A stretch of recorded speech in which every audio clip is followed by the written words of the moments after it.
Buenas noches. El presidente Gustavo Petro en las últimas horas anunció que se va a declarar desastre natural a través de un decreto debido a los múltiples incendios forestales que se han registrado en el país durante esta semana.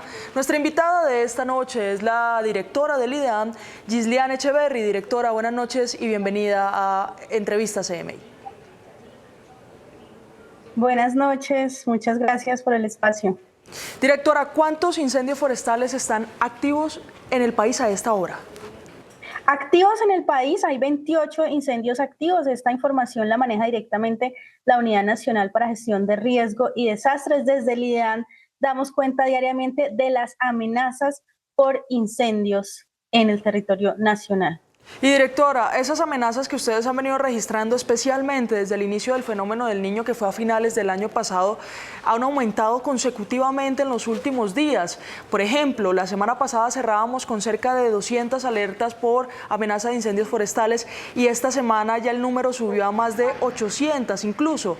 Entre ayer y hoy se han registrado alertas por amenaza de incendios forestales superiores a las 900. ¿Cuántas tienen ustedes en este momento notificadas? Bueno, claro que sí. Lo primero es que el fenómeno del Niño no solamente viene a finales del año pasado, desde el 8 de junio del año pasado indicamos que las condiciones de este fenómeno se encontraban presentes. Lo que pasa es que es hasta ahorita que estamos en la temporada seca donde se intensifican y se exacerban, y hoy estamos registrando 952 municipios en alerta por amenaza de incendio, 586 de ellos en alerta roja, y como bien lo has dicho, esto ha venido aumentando. Hoy amanecemos con el número más alto de alertas que hemos tenido en este año. ¿Cuánto es ese número de alertas más altas que se ha registrado durante este año? ¿Cuál es la cifra? Este año es el de hoy, 952 municipios en alertas por incendios. ¿Cuántas están en alerta roja y cuáles son los departamentos que más cuidado deben tener? Los que están 586 municipios en alerta roja. Boyacá es uno de los departamentos. Boyacá, Cundinamarca, Norte de Santander son departamentos que registran el mayor número de municipios en alerta roja, pero en general la región Caribe, la región Andina y la región Orinoquía nos aparecen en estas alertas. Directora, debido principalmente... Sí. Ajá, cuénteme. No, son estas regiones porque es debido principalmente a que son estas regiones las que se encuentran en la temporada seca en este momento del año y que se extiende hasta marzo de este año. Expliquémosle a los televidentes, directora, ¿qué es la temporada seca y qué es el fenómeno del Niño? Porque muchas personas entienden, incluso yo lo entendía, que el fenómeno del Niño, solo el fenómeno del Niño era el que estaba generando estas amenazas por incendios forestales, pero es que hay dos cosas que hoy se están juntando en el país. Claro que sí, de hecho hay tres cosas si lo hablamos con más de fondo.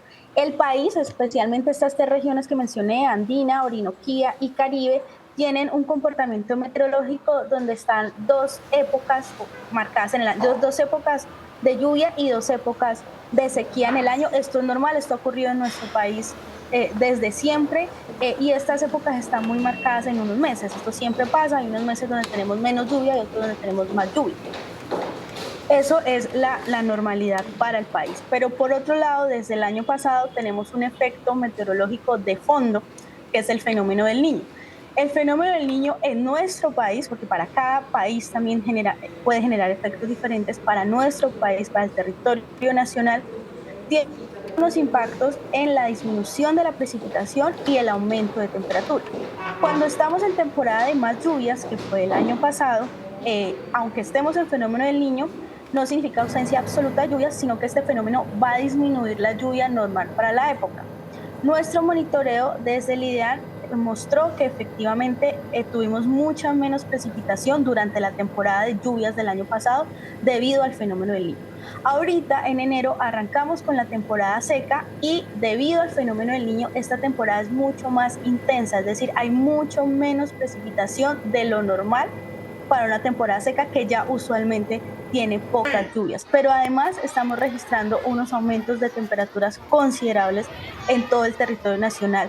Y allí también hay otro efecto importante que es la crisis climática. Acabamos de cerrar el 2023 como el año más caliente de la historia. Hace unas semanas desde el IDEAM publicamos un gráfico donde nuestro monitoreo, que lleva más de 30 años en el territorio nacional, mostraba que las temperaturas en nuestro país también habían superado récords históricos y este año iniciamos en enero con todas esas condiciones en el territorio, una crisis climática de aumento de temperatura, un fenómeno del Niño de fondo que intensifica, aumenta la temperatura, disminuye la precipitación y una época seca exacerbada por todo este comportamiento meteorológico. Directora, especialmente las dos primeras, que es la temporada seca del país y por supuesto el fenómeno del Niño, ¿hasta cuándo se van a mantener? Y por supuesto, ¿cuáles son los meses en los que el país registrará mayor complicaciones? Claro que sí. La temporada para estas regiones del país va entre febrero y marzo, es la temporada seca, donde se va a sentir con mayor intensidad ese aumento de temperaturas y esa disminución de precipitación. El Niño va a empezar a transicionar a fase neutra desde abril de este año. Pero en abril ya vamos a tener una época de lluvias, entonces aunque vamos a tener menos precipitación de lo normal para la época, no se espera esta sequía tan intensa. Entonces, devolviéndome a la pregunta, se espera que los meses más intensos de sequía sean enero y febrero. De hecho, en nuestras predicciones climáticas, febrero se muestra mucho más seco que el mes de enero, con mucho más déficit de precipitación y con unas temperaturas mucho más altas. Es decir, directora, si hoy, enero 24, estamos registrando casi 1000 municipios con alertas precisamente por amenaza de incendios, ¿pueden que en febrero todo el país esté en alerta por amenaza de incendios forestales? No necesariamente todo el país va a estar por amenaza de incendios y también es importante aclarar que en este momento, aunque tenemos más de 950 municipios en alertas por incendio, también tenemos una parte del país en alertas por deslizamientos. El Pacífico colombiano tiene 33 municipios con alerta de deslizamiento. Esto sucede porque esta región tiene un comportamiento meteorológico diferencial al resto del país y es que su régimen de precipitación es más o menos estable durante todo el año.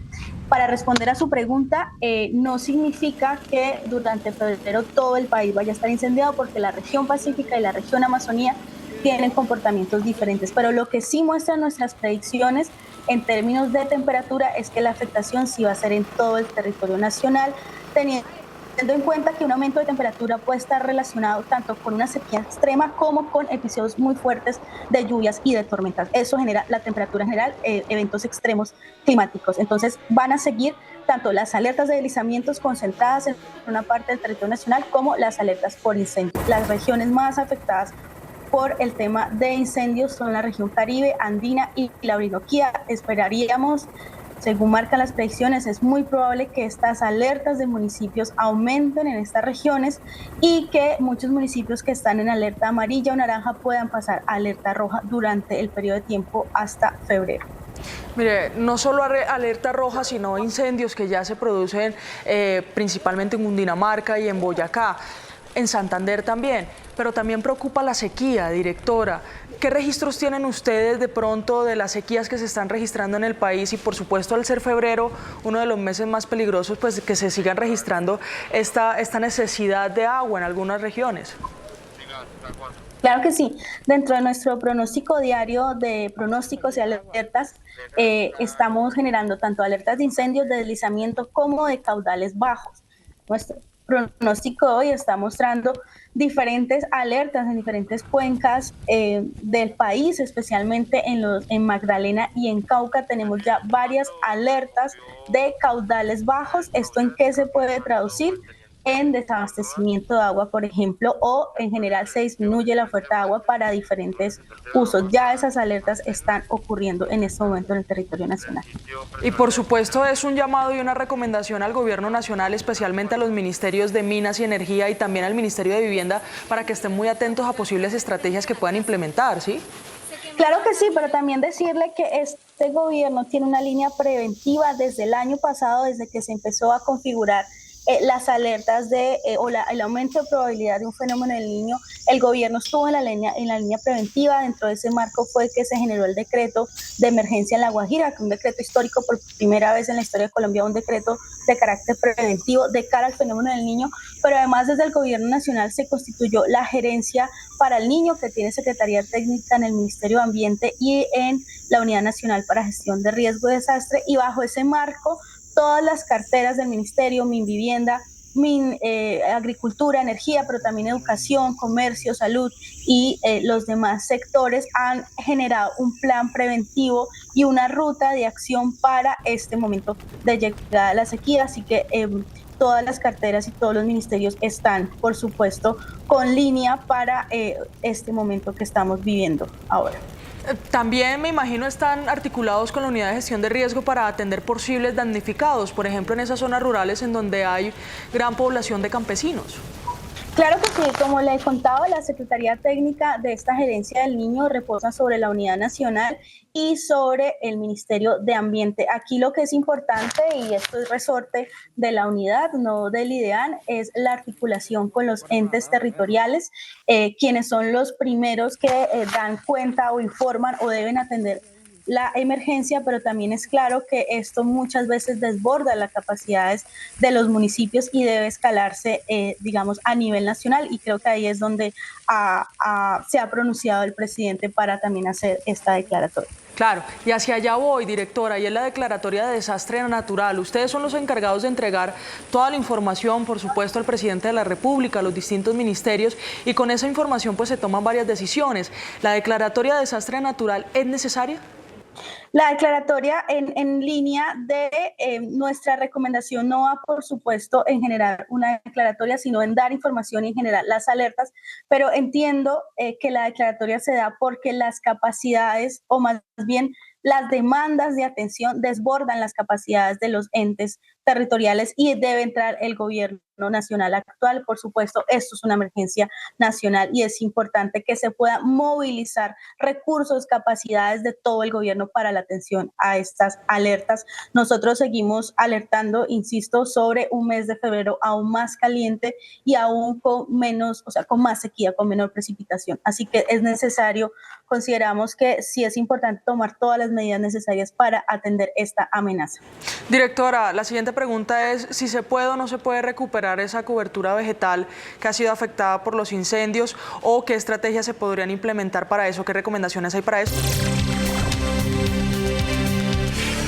Directora, como científica ambiental le pregunto, ¿las afectaciones que se registran en esta cobertura vegetal pueden ser atendidas luego de que se registre la conflagración? ¿Pueden ser recuperadas? Y le pregunto específicamente por uno de los páramos afectados por un incendio y si hay, por supuesto, recomendaciones especiales para los habitantes cercanos a esta conflagración.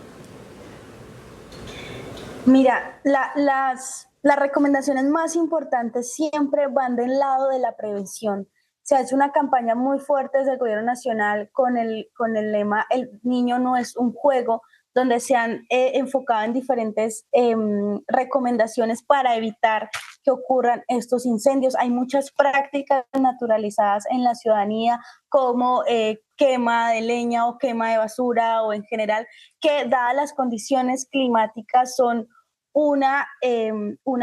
inicio de incendios que pueden cobrar gran magnitud, porque el clima también se vuelve un habilitante. Por otro lado, sabemos que también la mayoría de incendios forestales son de origen antrópico, es decir, son intencionales. Esto está sancionado por la ley. Entonces, la recomendación más importante es preventiva. En este momento que ya se ha materializado el riesgo, es decir, que esa amenaza ya se ha convertido en un incendio activo, es muy importante el monitoreo y la vigilancia de la ciudadanía, que constituyen la primera línea en las alertas tempranas. Es importante que puedan tener a la mano el teléfono de bomberos, el teléfono de las autoridades competentes, y que informen de manera inmediata ante cualquier inicio de fuego, de incendios, para que se pueda atender en la mayor prontitud posible y evitar que escale a grandes magnitudes. Lamentablemente tenemos varios incendios que han escalado a magnitud y en ecosistemas muy sensibles, como lo son los páramos, y hay que decirlo que es muy lamentable. Los incendios, por supuesto, en todo el país, en los páramos tienen un contexto muy especial. Por un lado, los frailejones, los ecosistemas de páramos, son los ecosistemas de los menos resilientes a incendios, es decir, son mucho más sensibles, pero además la reforestación, los procesos de reforestación de páramos son procesos muy lentos que llevan muchísimo tiempo, hay que hacer unos esfuerzos muy grandes para recuperar y restaurar esas especies, además, por supuesto, de todas las vidas animales que se pierden durante estos incendios, así que son impactos muy, muy fuertes al ambiente y que, aunque no es imposible, sí requieren de mucho tiempo y de mucho esfuerzo para lograr recuperar estos ecosistemas, además de todas las afectaciones que tienen los incendios sobre los suelos y sobre el ciclo del agua. Sí, hacia el ciclo del agua iba, porque precisamente son estos páramos una fuente de agua para habitantes que están cerca a ellos. Y no sé si tal vez el ciclo del agua o el recorrido del agua se ve afectado por los incendios, tal vez por las cenizas o por lo que se pueda producir en una conflagración. Bueno, es que los incendios tienen muchísimas afectaciones a todas las matrices ambientales, al aire, al suelo y por supuesto al agua. En este caso, los efectos en el agua, por ejemplo, no son de manera inmediata, sino que se ven en el transcurso del tiempo, es decir, en la medida de que haya una afectación al suelo, una degradación del mismo, esto también afecta el flujo hídrico y lo que podemos ver en un mediano plazo es que se puede ver la cuenca afectada. Habría que evaluarlo, pero seguramente sí se va a ver afectado toda la cuenca en un mediano plazo debido a estos incendios y por la misma degradación del suelo y la deforestación, que es también lo que ocurre en un incendio. Los efectos inmediatos de los incendios también, además de, por supuesto, el desastre en sí que es el incendio, están relacionados con la emisión de contaminantes al aire y el detrimento de la calidad del aire, que además por la dispersión de los contaminantes puede alcanzar territorios lejanos a donde se ha producido el incendio. ¿Y cómo está precisamente la calidad del aire hoy en Colombia con todos estos incendios, 28 incendios activos y gran parte de ellos alrededor de la capital del país, en donde hay 2 aquí en Bogotá y pues en municipios alrededor también se están registrando? Claro que sí, en los temas de calidad del aire es importante. Las alertas no las generamos desde el IDEAM, las generan las autoridades ambientales locales, que son los que están monitoreando en tiempo real, y los coordinadores de los sistemas de vigilancia de calidad del aire. Nosotros directamente no monitoreamos calidad del aire, sin embargo, en ese contacto y en esa articulación con entes territoriales, intentamos estar informados. Hasta el momento no nos han reportado alertas, declaratorias de alertas en el territorio nacional, sin embargo, sí hay muchos puntos de monitoreo que ya están presentando condiciones o niveles de ICA, de índice de calidad del aire, ya en amarillo y naranja. Para una declaratoria de alerta se requiere el cumplimiento de algunos parámetros técnicos, es decir, que esta contaminación esté sostenida durante algunos días. Lo que sí es muy probable es que se llegue a hacer una declaratoria de alerta por calidad del aire, sobre todo en los principales centros urbanos del país que están cerca o donde se están constituyendo estos incendios activos. Pero ¿cuáles son las regiones o las zonas en donde se vienen registrando esas condiciones que nos pueden llevar a una posible alerta? En general, las ciudades principales, por ejemplo en Cali, en el Valle de Aburrá y en Bogotá, que regularmente tienen unas condiciones de calidad del aire entre verde y amarilla, oscilan allí por las mismas fuentes móviles, por ser centros urbanos, ya tienen una carga de contaminación, y al sumarse la carga contaminante de los incendios ya empiezan a aparecer estas alertas de ICA. Los principales centros urbanos regularmente es Valle de Aburrá, Bogotá, Cali, Barranquilla. En Villavicencio también se pueden presentar estas alertas de calidad del aire. También es importante decirlo, hay muchos lugares, municipios de Colombia que no cuentan con un sistema de vigilancia de calidad del aire, y por tanto es difícil lograr saber si en estos municipios se está dispersando o están llegando esta concentración de contaminantes. Y para aquellos municipios en donde no tienen un monitoreo constante de la calidad del aire, pero sí están muy cercanos a los sitios de conflagración, ¿cuáles serían las recomendaciones? Allí es muy importante estar atento a las indicaciones de los entes territoriales, sobre todo de los relacionados con el tema de salud, quienes son los que toman medidas al respecto. Desde el IDEAM decirles que sobre todo el material particulado tiene afecciones en la salud, especialmente en grupos poblacionales sensibles o vulnerables, como menores de 5 años y mayores de 60 años o personas con problemas cardiovasculares. En nuestro informe, nosotros hacemos un informe anual de calidad del aire, y lo que podemos decir es que la calidad del aire es la principal causa de mortalidad y morbilidad, la principal causa ambiental de mortalidad y morbilidad en el país. Causa problemas cardiorrespiratorios, entre otros asociaciones. Es decir, que en un escenario como este, en donde tenemos una temporada seca, donde tenemos fenómeno del Niño, que hay sequía, que hay mucho sol, que es decir, que no hay casi nubes, la calidad del aire se afecta y por ende la salud de los colombianos. ¿Ha sido así históricamente? Sí, claro que sí. En esta época digamos, hay unas afectaciones al ambiente muy complejas, a todas las matrices ambientales, y por supuesto eso impacta también los ecosistemas, la vida en general, y por supuesto la salud humana también se ve comprometida, tanto por la calidad del aire como en el caso que también se lleguen a configurar olas de calor en el medio de este marco climático. Las olas de calor también tienen un impacto sobre la salud muy importante. Directora, y es que ustedes sí tienen un monitoreo constante de las altas temperaturas. De hecho, ayer se registraron 9 municipios con temperaturas históricas, incluso uno de ellos aquí en Cundinamarca con más de 40 grados centígrados de temperatura. Hoy, ¿cómo están las temperaturas en el país? Y, por supuesto, ¿qué municipios les preocupa? Seguimos con temperaturas altas. Estas alertas de incendio, por ejemplo, se generan justamente por los puntos de calor, que los puntos de calor están indicando altas temperaturas, es decir, que los mismos municipios que están en alertas por amenaza de incendios son municipios que están presentando anomalías de temperatura. Lo que hemos publicado en estos días son récords históricos. Lo que estamos evidenciando ahorita, digamos, es normal que para la época se aumente la temperatura. Es normal o es parte de un fenómeno del Niño que se aumente la temperatura. Sin embargo, durante este enero estamos casi que registrando un enero más caliente en términos históricos de los datos del IDEAN, y el municipio que mencionaba, que es Jerusalén, Cundinamarca, no presentaba un récord de temperatura, o sea, superando el récord que presentó en el 2016, que es el Niño más fuerte que hemos tenido en el país. Eso es lo que está sucediendo hoy. Estamos superando récords históricos de temperatura para un enero en el territorio nacional. Es decir, que desde 2016 este sería el fenómeno del Niño más fuerte por el que ha atravesado el país. No es esa conclusión necesariamente. De hecho, el fenómeno más fuerte fue el de 2016. Sin embargo, en este momento tenemos la crisis climática intensificada. Estamos cerrando con el año más caliente, y entonces tenemos un fenómeno del Niño de fondo.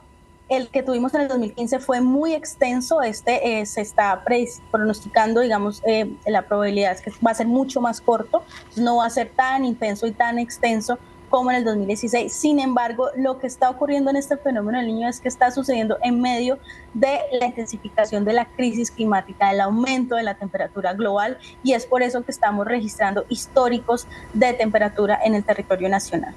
Y que venimos de un año 2023 calificado como el año más caluroso de la historia. Así fue.